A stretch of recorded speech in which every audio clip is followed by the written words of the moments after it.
Bom dia. Muito bom estar aqui mais uma vez, uma manhã como essa, quando Deus vem aquecer o nosso coração. Uma canção tão especial como essa também, né? Deus nos ajude, que a palavra de hoje, que o meditar do nosso coração seja agradável a Ele. Amém? Abra, por favor, comigo a sua Bíblia em Marcos, capítulo 10. Quero falar hoje pela manhã sobre cegueira. Não cegueira física, mas cegueira espiritual. De vez em quando o povo de Deus é chamado de cego, tanto no Antigo Testamento quanto no Novo. Cegueira espiritual parece que é o grande pecado das pessoas, e por que não da igreja.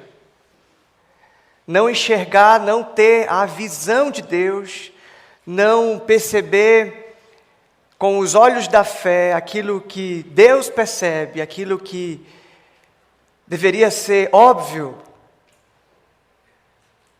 aquilo que deveria estar muito claro, mas por causa da trave nos nossos olhos, por causa das escamas, termo que a palavra de Deus mesmo usa, nós não vemos, temos problemas em identificar, por causa da nossa vida de pecado,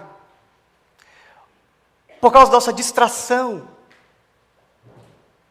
É provável que a gente esteja vivendo como cegos.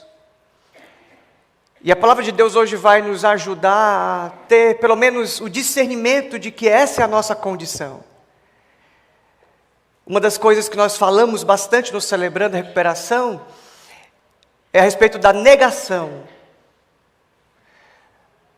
Nós temos um problema, mas nós negamos ele até a morte.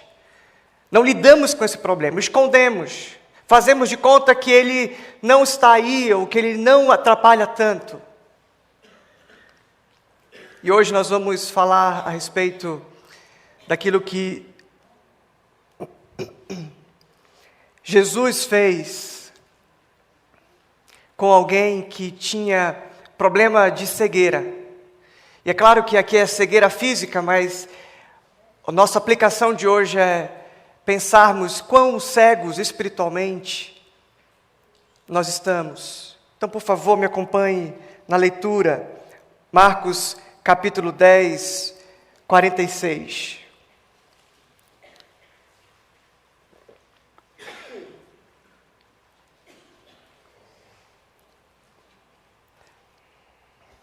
Esse texto aparece tanto em Mateus como em Lucas.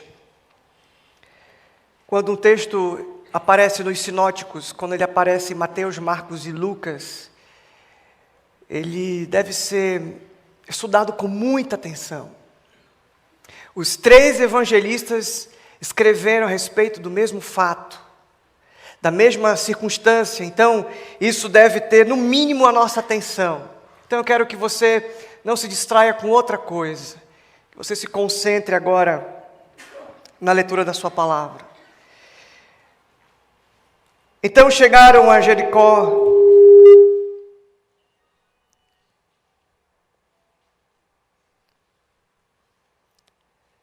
Então chegaram a Jericó, quando Jesus e seus discípulos, juntamente com uma grande multidão, estava saindo da cidade. O filho de Timeu, Bartimeu, que era cego, estava sentado à beira do caminho, pedindo esmolas.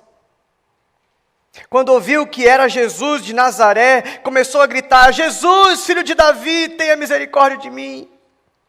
Muitos o repreendiam para que ficasse quieto, mas ele gritava ainda mais: Jesus, filho de Davi, tenha misericórdia de mim.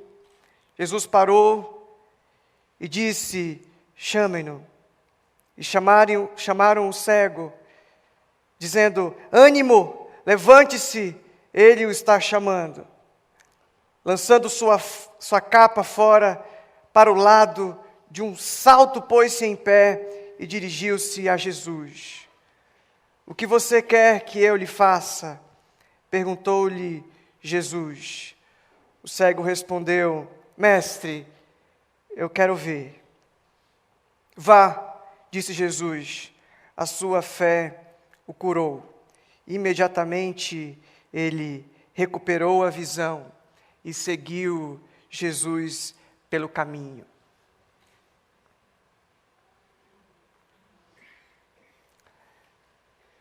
Cego, pedir esmola, morador de rua. Inclusive, essa semana nós ouvimos várias notícias a respeito de moradores de ruas que estão morrendo em São Paulo. Por causa do frio, por causa de doenças crônicas. E eu quero aproveitar, inclusive, para fazer um desafio para você. Trazer da sua casa agasalho. Nós estamos recebendo aqui na igreja. Nós vamos encaminhar para instituições e para entidades que fazem esse trabalho tão bem. E uma delas é a própria Cristolândia, que recebe essas pessoas, que trocam a roupa dessas pessoas, que dão café da manhã, dão palavra, dão almoço, dão banho. Então, fica aí já o meu desafio. Traga hoje à noite ou durante a semana um agasalho, faça uma limpa no seu guarda-roupa e traga mesmo para abençoar essas pessoas. Muito bem, esse Bartimeu aqui, esse que é filho de Timeu, ele estava vivendo uma situação de limitação.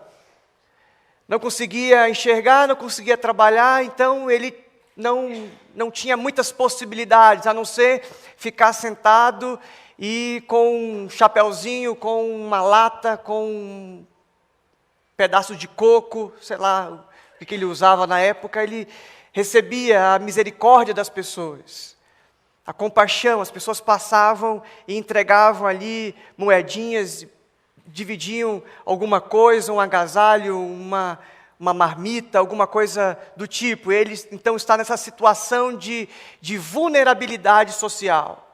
Ele está numa situação de pobreza. E Jesus passa por ali e ele insistentemente começa a clamar por Jesus. Clamar pela presença de Jesus. Clamar porque sabia que Jesus tinha a resposta.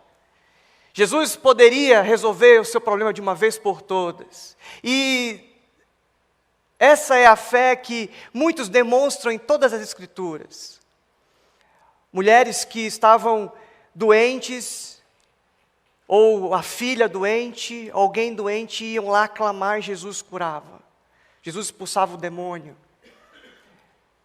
Lembro de uma mulher que estava com fluxo de sangue e tocou as vestes de Jesus e foi curada. Inclusive, o próprio Marcos, quando ele vai contar as histórias das pessoas que se encontraram com Jesus, ele usa uma palavrinha muito característica de Marcos. É a palavrinha imediatamente. Se encontravam com Jesus, tinham ali uma conversa, uma entrevista rápida. O que você quer que eu faça? Porque é muito provável, queridos, que a gente esteja sofrendo de um mal, sofrendo de uma situação muito grave, e a gente não queira ser curado. Por isso Jesus não é invasivo, Jesus não é o sabichão, não é aquele que diz: eu sei o que você precisa, está aqui e eu decido. Não, ele pergunta sempre: o que você quer que eu faça? Alguns estão vivendo, nos dias de hoje, numa situação parecida de pobreza espiritual, de cegueira espiritual. E Jesus está o tempo todo perguntando para você: o que você quer que eu faça? E em vez de dizer eu quero ser curado, em vez de dizer que eu quero ser liberto de uma vez por todas, nós fazemos pedidos supérfluos, pedimos coisas banais. As nossas orações são muito cheias de cobiça. Pedimos as coisas erradas. Em vez de dedicar nosso tempo pedindo a Deus que nos liberte, que nos trate do nosso pecado, das nossas limitações espirituais, emocionais, das nossas lutas, nós estamos perdendo o nosso tempo ou desperdiçando o nosso tempo com pedidos que a gente já sabe a resposta. Pedimos coisas, queremos alcançar aquilo que os outros alcançaram, somos vaidosos, em vez de dizer para o Senhor Jesus o que de fato está acontecendo, a nossa oração é: Senhor, perdoa a multidão dos meus pecados. A gente acha que Deus perdoa o pecado por atacado. E eu não trato, eu não falo, eu não confidencio a Ele, eu não confesso a Ele o que de fato está acontecendo. O nome do meu pecado, aquilo que tem me consumido por dentro. Esse é, então, um exercício espiritual que nós conversamos semana passada. Confissão de pecado tem que ser nominal. Se a gente fosse dividir a nossa oração e entender como nós fazemos, nós passamos muito tempo com coisas que nós já temos as respostas e sabemos o que Deus já quer sobre elas. Deus abençoa, ou então faz tal, e dando para Deus algumas dicas, alguns conselhos, e nós de fato acreditamos que nós sabemos o que dizer para Deus.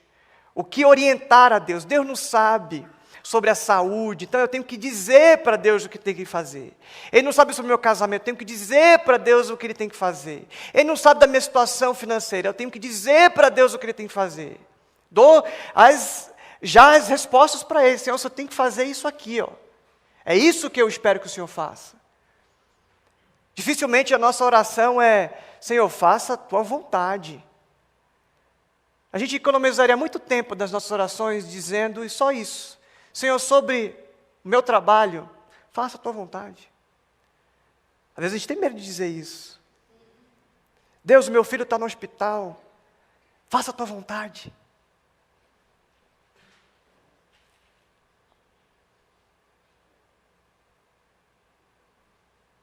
Deus, eu estou precisando de umas coisas aqui, mas faça a Tua vontade.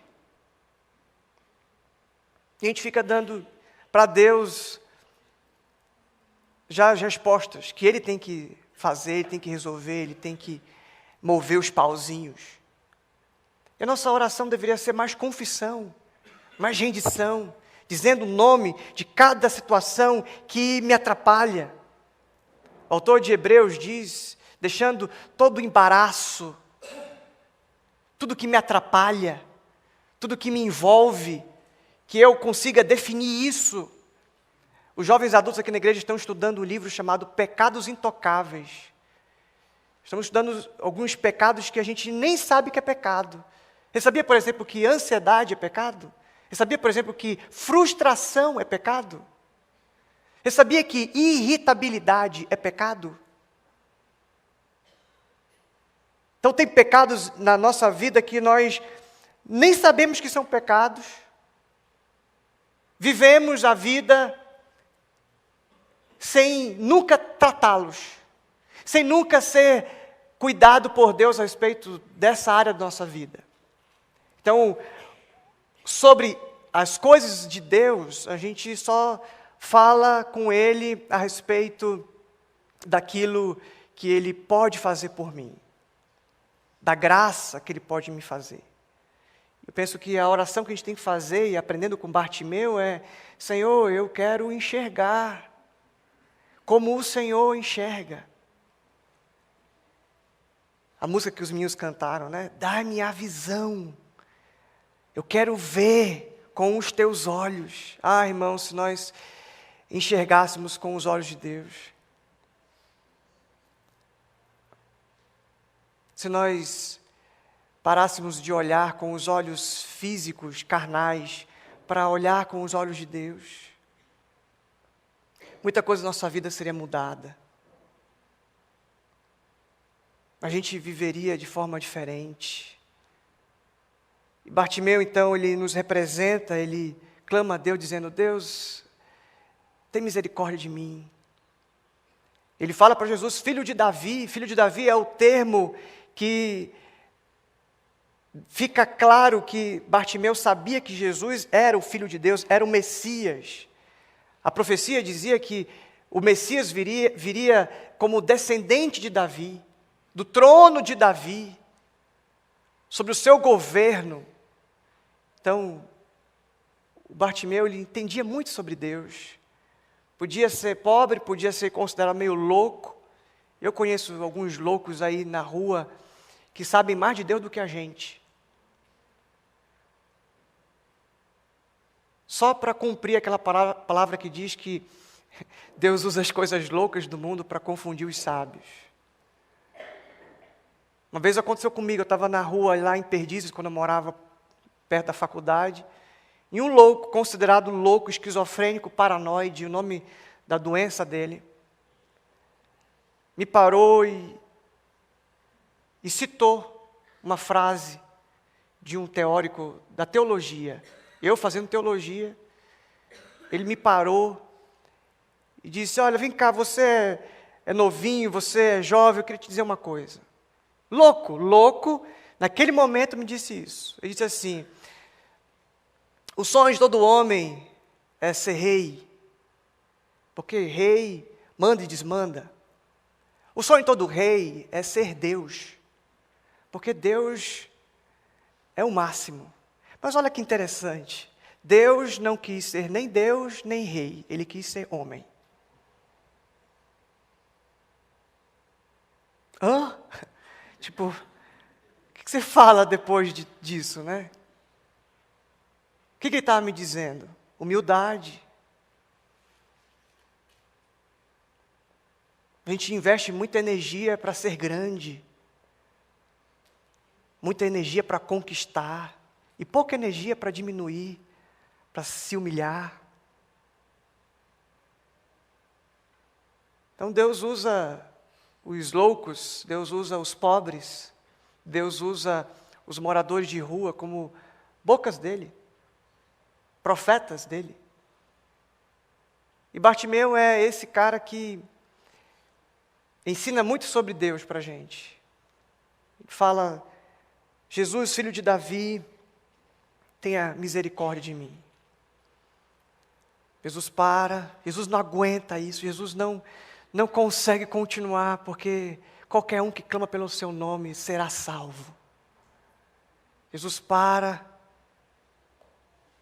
chame, e eu imagino que era uma rua, uma estrada, que tinha muitos moradores,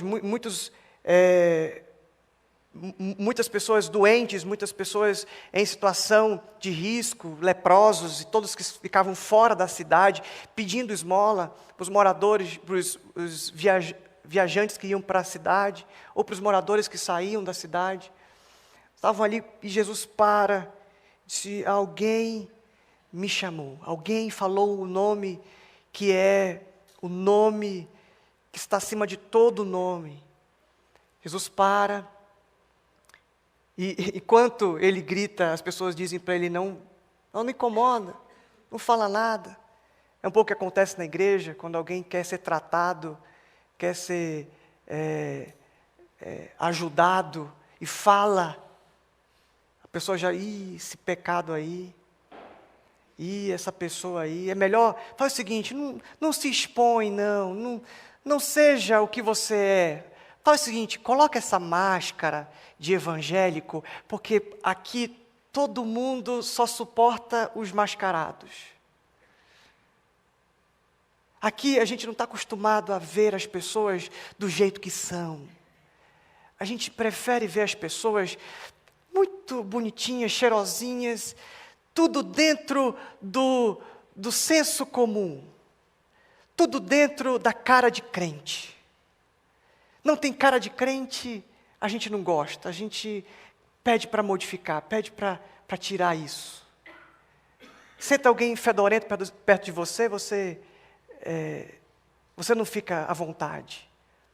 Em qualquer lugar, principalmente na igreja, né, você começa a pensar do seu irmão. E quando senta um irmão que está em pecado, o que você faz? Você ajuda? Você exorta? Você acolhe? Você abraça? Você chama para ir para sua casa? Ou você prefere que os seus relacionamentos sejam relacionamentos bons, limpos, sem dar trabalho, só da cultura do "Oi, tudo bem? Como vai?" "Está tudo bem." Da cultura do cumprimento distanciado, se envolver com a vida, ajudar. Nossa oração é: Senhor, abençoa aquele irmão, né? A nossa oração deveria ser diferente: Senhor, me usa para abençoar aquele irmão. Como é que o Senhor quer fazer? Como é que nós vamos combinar, Senhor, para que eu seja a resposta do clamor dele?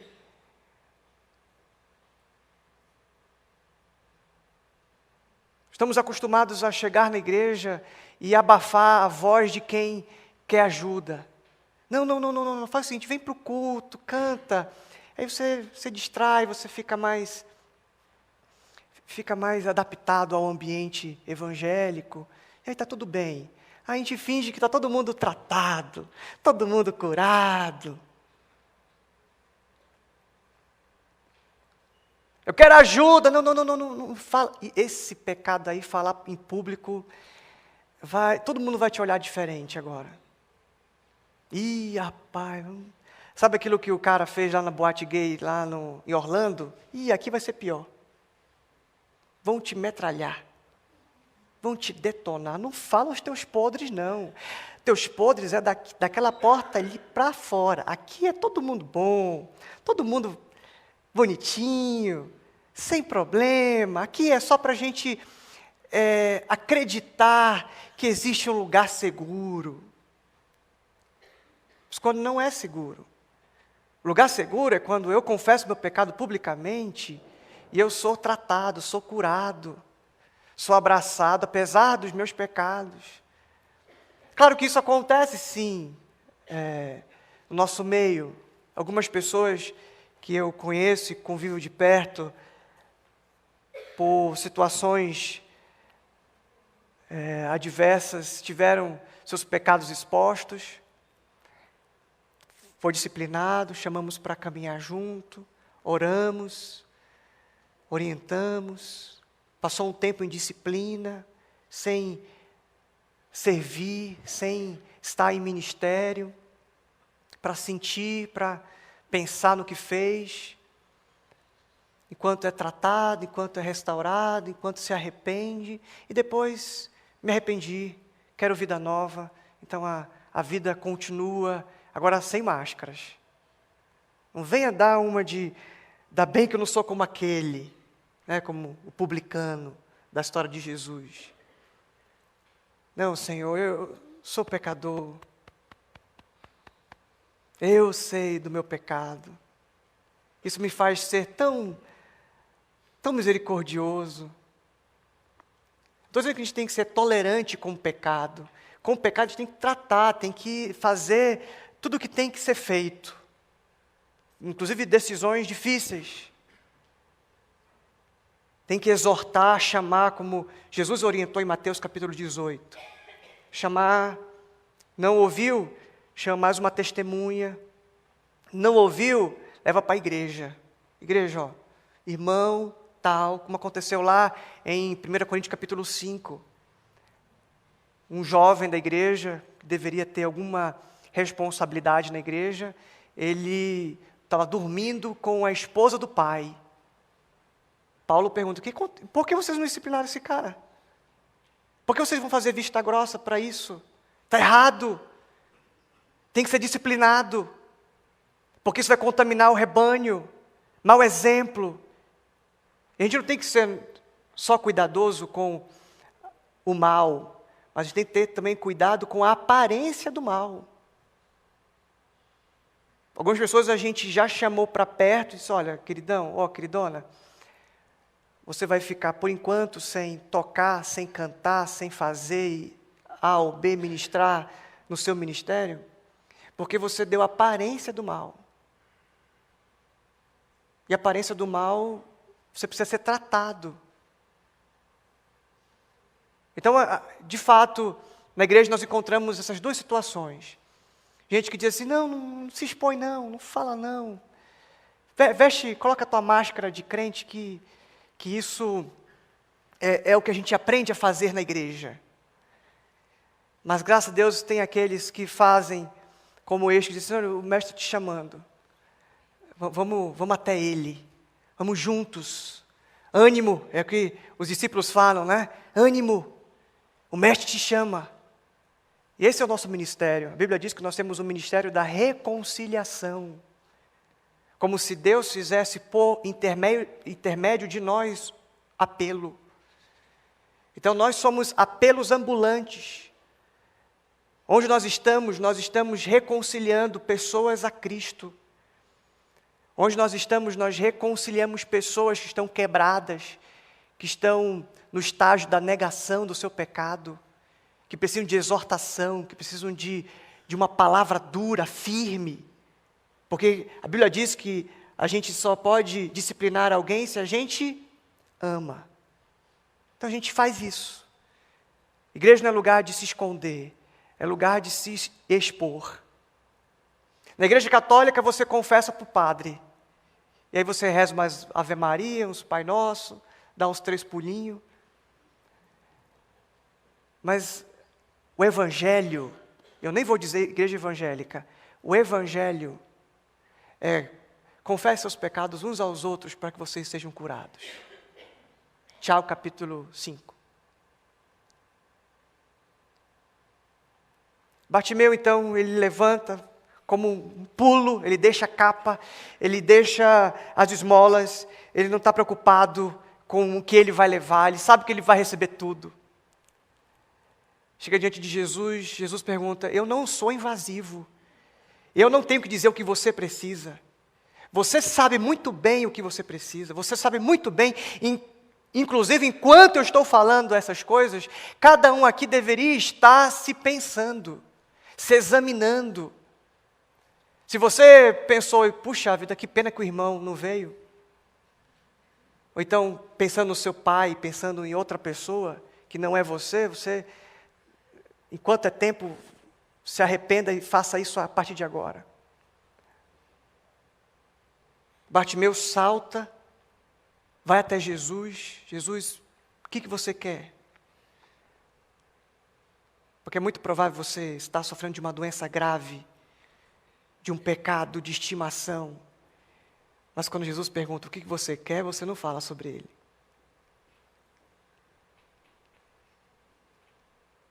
Você acha que você engana Deus, que você distrai Deus com as suas orações. Deus fala, tá bom, entendi, ouvi a tua oração, agora vamos falar sobre isso. Não, Senhor, mas tem outra coisa. A gente acostumou a fazer isso, a não dar espaço na oração para Deus falar. Então tem oração. Você está rezando. Oração é conversa. Conversa é diálogo. É falar e ouvir. Quanto tempo você passa na oração ouvindo Deus? Nossos irmãos ortodoxos fazem um exercício muito importante. Eles passam 1 hora orando, depois 1 hora em silêncio, ouvindo Deus. Quem sabe você não precisa fazer isso também.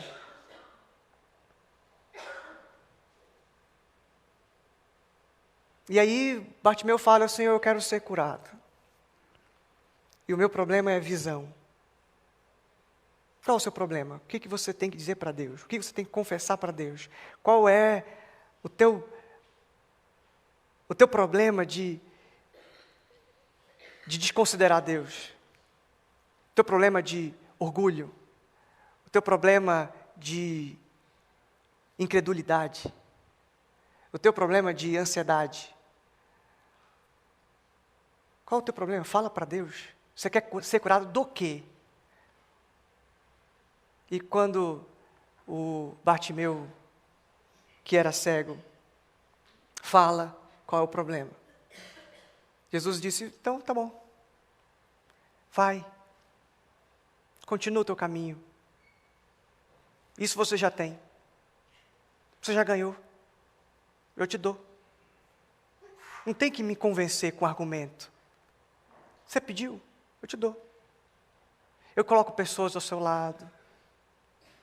Eu coloco o anjo do seu lado. Eu movo o céu e a terra. Porque tudo que vocês pedirem em meu nome, eu farei. Simples assim. Orem e eu vou dar. Batam. A gente fala muito isso. Senhor, abra as portas, né? A porta da esperança. Mas que porta você quer que ele abra, meu irmão? Ele disse, eu sou a porta. Você precisa de outra porta? Você precisa que Jesus abra outra porta? Ele já abriu, ele é a porta. E a porta está aberta. Entre por ela e vocês vão encontrar descanso para as vossas almas. Sabe por que a gente está cansado? Porque a gente quer que abra outras portas. A gente se cansa demais esperando portas serem abertas, quando a gente deveria estar de frente com a única porta que já está aberta. Por isso que ele fala, venham, e vocês vão encontrar descanso para as vossas almas.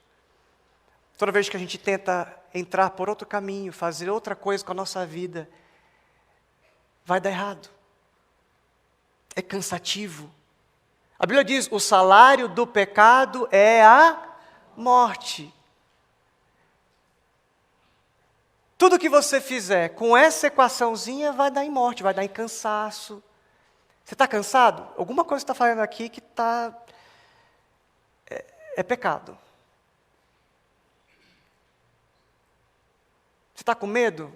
Alguma coisa... Porque medo é ambiente de morte. É salário do pecado. Então, algum pecado você está cometendo aqui.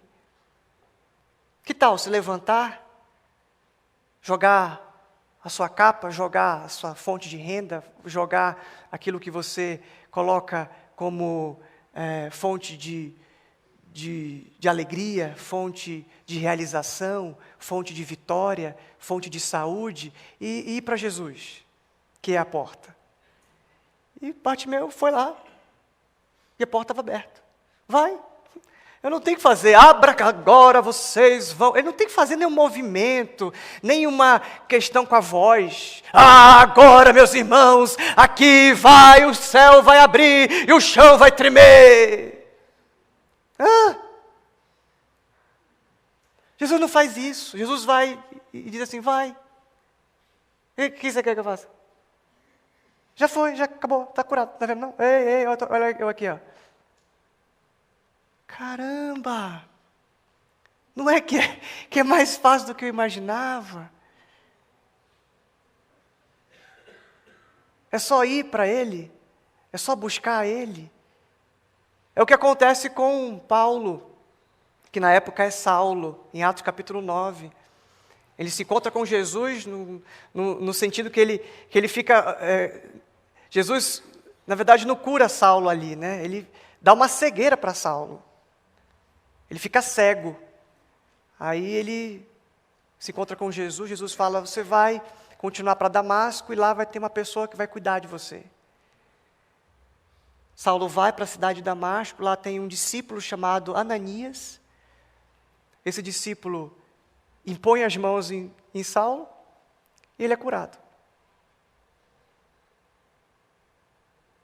A Bíblia diz que então, como escamas que caem, Saulo então se levanta, é batizado, come, se fortalece e começa a grande missão. Ele que escreveu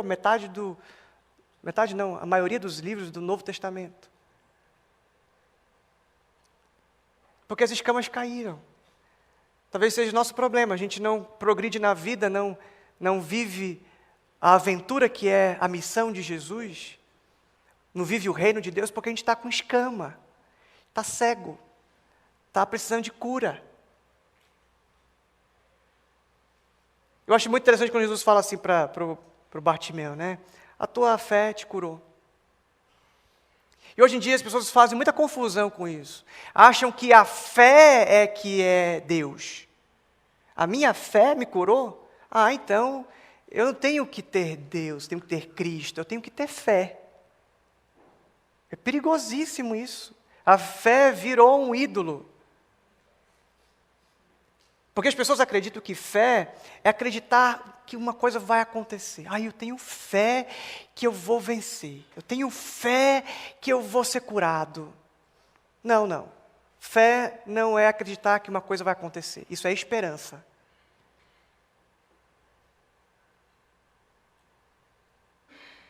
Fé é relacionamento com Deus. Por isso que ele fala, Jesus, filho de Davi. Ele conhecia Deus. Ele conhecia, de alguma forma, esse homem conhecia Deus. Fé não é acreditar, ai, vai dar certo, vai dar certo, vai dar certo. Não, isso é lei da atração. Se você quiser, tem um livro e tem um filme chamado O Segredo. Paganismo. É o entendimento de que o homem diz, ele repete muito aquilo e ele consegue. Você assistir aí os programas de televisão, é isso que dizem, que pregam por aí. Diga, diga, diga, diga, diga, diga, até a coisa acontecer. Eu quero ser bonito, eu quero ser bonito. Aí você fica bonito.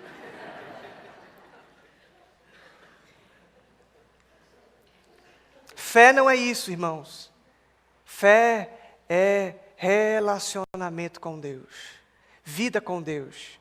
Jesus, nós fomos expulsar uns demônios lá, a gente não conseguiu. Jesus falou, se você não tem relacionamento com Deus, você não tem jejum, não tem oração, como é que vocês querem lutar no mundo espiritual? Como é que vocês querem ter a visão do mundo espiritual, se vocês não têm relacionamento com Deus? Então, o que Jesus falou para Bartimeu, falou para o cego, foi, você tem relacionamento com Deus. E o fato de você ter relacionamento com Deus te cura. É isso que ele diz. Não está dizendo a fé, que é uma coisa que você conquistou, fabricou, que você construiu, que você teve muita fé. Não, não, não. Jesus está dizendo, você que tem vida com Deus, você que fala com Ele fala com você, por causa dessa relação, porque você colocou a sua confiança em Deus, porque você colocou a confiança em Jesus, você foi curado. O que falta para você, de repente, é isso, colocar a sua confiança em Jesus. Porque muitos vão me dizer naquele dia, Senhor, Senhor, em Teu nome não fizemos. E eu vou dizer, eu nem os conheço. Sabe por quê? Porque tinha culto. Ia para a igreja. Fazia as coisas de quem vai para a igreja. Você sabe que o único título que está ligado na terra, está ligado no céu, é de discípulo, né? Título de membro de igreja só está ligado na terra. Ou frequentador, que é pior ainda, né? Frequentador de igreja é ligado na terra, e olhe lá. O que Jesus quer é gente que faz o que Bartimeu fez. Salta, vai na direção dele, eu quero ser curado, eu quero ver, eu quero enxergar, eu quero ter uma visão. E Jesus restaura, e a Bíblia diz que o Bartimeu seguiu Jesus. O que você vai fazer depois de ser curado por Jesus? Não faz mais sentido pedir esmola. Não faz mais sentido ficar sentado à beira do caminho. Você encontrou o caminho, a verdade, a vida. Para onde iremos nós, Senhor, se só Tu tens as palavras de vida eterna? Tudo que você fazia, os lugares que você ia, perde o sentido, porque agora você encontrou-se com Jesus. Ele é a cura. Ele é o descanso. Ele é o sentido para a sua vida. E quando você se encontra com Jesus, você não quer saber de outra coisa a não ser segui-lo.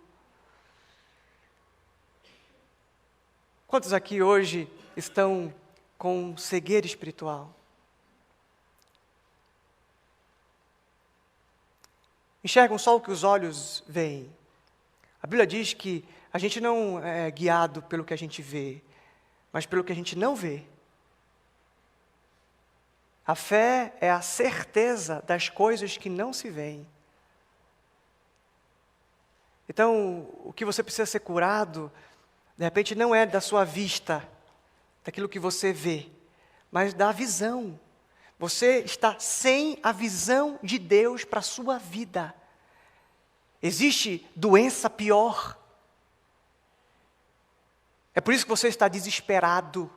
É por isso que você não consegue dormir à noite. É por isso que você está aí igual um zumbi. Porque você não está colocando a sua confiança no lugar certo. Coloque a sua confiança em Jesus.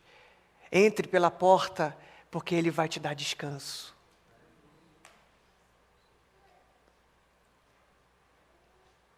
Você precisa ser restaurado na sua visão. E a minha oração hoje é que Deus faça você enxergar. Em nome de Jesus. Que você passe a ver com os olhos dele. Que você coloque às claras aquilo que está acontecendo, para que você seja tratado, para que você seja curado. Pare de negar, pare. Esse é um exercício muito cansativo. É muito cansativo ficar negando. Você esconde de um monte de pessoas, até que um dia que você é pego de surpresa, você esqueceu de esconder aquilo. Você começa a esconder de você mesmo. E sem confissão não há libertação. Você sabe, eu estou falando isso e você sabe exatamente o que eu estou dizendo. Não porque eu estou dizendo, mas por causa do Espírito Santo já no teu coração te dizendo. É tão gostoso porque eu não prego só. A melhor coisa do mundo, meus queridos, é pregar. Sabe por quê? Porque eu com Deus já sou maioria. E você não tem como resistir. Nada é mais poderoso, mais transformador e libertador do que a voz do Espírito Santo dentro. Você pode até dizer assim, pastor, não quero ouvir, não quero ouvir.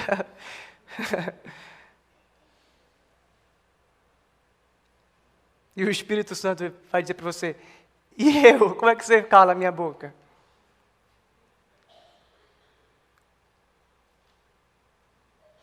Que a voz do Espírito continue te exortando, te dizendo que você sabe o que tem que ser feito. Você sabe para quem você tem que confessar, para quem você tem que pedir perdão, o que tem que endireitar na sua vida, o que precisa ser mudado. Você sabe. E Jesus continua ainda hoje perguntando para você, o que você quer que eu te faça? E a palavra dele para você é muito simples. Vai. A tua relação comigo te salvou. O teu problema resolveu. A tua relação comigo te salvou. O que nós precisamos mesmo é dessa relação com Ele. Que você não perca tempo se relacionando com outra pessoa, buscando cura onde não há cura, buscando alívio onde não há alívio, descanso onde não há descanso, mas buscando tudo naquele que é a fonte inesgotável de sentido, de vida, de paz, de alegria. Aquilo que o Rui leu no início da celebração, né? As virtudes. Quem tem isso está enxergando, porque o Deus desse século cegou o entendimento dos seres humanos para que eles não o vejam. Mas vocês veem. Vocês que têm o Espírito Santo, você que tem Cristo, você enxerga. Que Deus nos dê a visão, que Deus nos cure, que Deus nos faça ter vitórias no nome de Jesus. Amém.